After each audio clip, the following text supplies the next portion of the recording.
اللہ تبارک و تعالیٰ نے حضرت داؤد اور سلیمان علیہ السلام دونوں نبیوں کو خصوصی انعامات سے نوازا تھا۔ حضرت داؤد علیہ السلام باپ ہیں اور سلیمان علیہ السلام بیٹے ہیں۔ باپ بھی نبی ہے، بیٹے بھی نبی تھے۔ حضرت داؤد علیہ السلام کو بھی اللہ تعالیٰ نے حکومت اور سلطنت عطا فرمائی تھی۔ حضرت سلیمان علیہ السلام کو بھی اللہ نے حکومت اور سلطنت عطا فرمائی تھی۔ البتہ سلیمان علیہ السلام کی حکومت انسانوں کے علاوہ جناتوں پر، پرندوں پر، جانوروں پر، ہواؤں پر، تمام مخلوقات پر تھی۔ تو داؤد علیہ السلام کے مقابلے میں آپ کی حکومت وسیع اور بڑی تھی۔ یہاں سلیمان علیہ السلام اور داؤد علیہ السلام کے قصے کو شروع کرتے ہوئے اللہ تبارک و تعالیٰ نے فرمایا وَلَقَدْ آتَيْنَا دَاوُودَ وَسُلَيْمَانَ عِلْمًا، اور یقیناً پکی بات یہ ہے کہ ہم نے داؤد اور سلیمان کو علم عطا کیا۔ اب علم کون سا عطا کیا؟ ظاہر سی بات ہے، علم سے مراد علم نبوت اور علم رسالت ہے۔ اللہ تبارک و تعالیٰ فرماتے ہیں ہم نے داؤد اور سلیمان کو نبوت اور رسالت کا علم عطا کیا۔ اصلی علم، حقیقت میں جو علم عطا کیا تھا وہ نبوت اور رسالت کا تھا۔ پھر اس کے ضمن میں حکومت، سلطنت کے اور کسی اور چیز کا علم دیا گیا ہو وہ ضمناً ہے، جیسا کہ حضرت داؤد علیہ السلام کے پاس ایک علم اور ہنر تھا کہ وہ لوہے کے ذریعے سے زرہیں بنایا کرتے تھے۔ تو یہ بھی ایک علم ہے، ہنر ہے، وہ اللہ تعالیٰ نے عطا کیا تھا، لیکن اصلی علم نبوت اور رسالت کو عطا کیا۔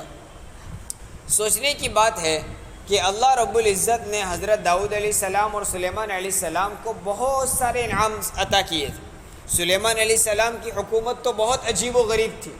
آپ کی جو بادشاہت عطا کی تھی اللہ کا ایک بہت بڑا انعام تھا، اور وہ بادشاہت ایسی عجیب تھی، آپ سے پہلے کوئی ایسا بادشاہ گزرا نہیں ہے اور آپ کے بعد آج تک کوئی ایسا بادشاہ آیا نہیں ہے۔ جس بادشاہ کی حکومت صرف انسانوں پر نہ ہو، جنات بھی اس کا کہنا مانتے ہو، پرندے بھی اس کے حکم پر چلتے ہو، یہاں تک کہ وہ صرف ہوا کو حکم کر دے تو ہوا اس کے حکم سے تخت کو اڑا کر ایک جگہ سے دوسری جگہ منٹوں اور سیکنڈوں میں طویل ترین سفر کروا دے۔ اب ایسا بادشاہ تو آج کوئی نہیں ہے۔ آج اگر بادشاہ ہے بھی تو وہ مشینوں کے ذریعے سے نفع اٹھاتے ہیں، لیکن وہ کوئی ایسا بادشاہ تو نہیں ہے جو ہوا کو حکم دے اور ہوا اس کی بات کو کہاں سے کہاں لے جائے۔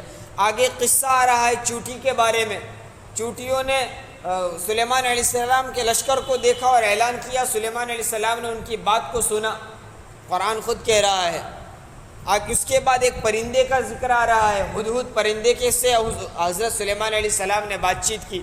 یہ تو دو باتیں دو جانوروں کے بارے میں، ورنہ ہر جانور کی زبان سلیمان علیہ السلام جانتے تھے۔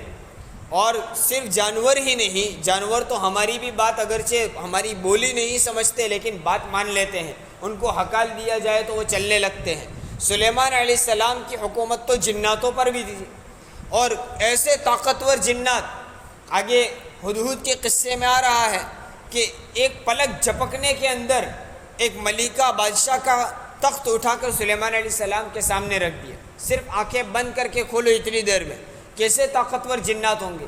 ان جناتوں پر بھی سلیمان علیہ السلام کو حکومت حاصل تھی، وہ بھی ان کا کہا مانتے تھے، ان کے حکم پر چلتے تھے۔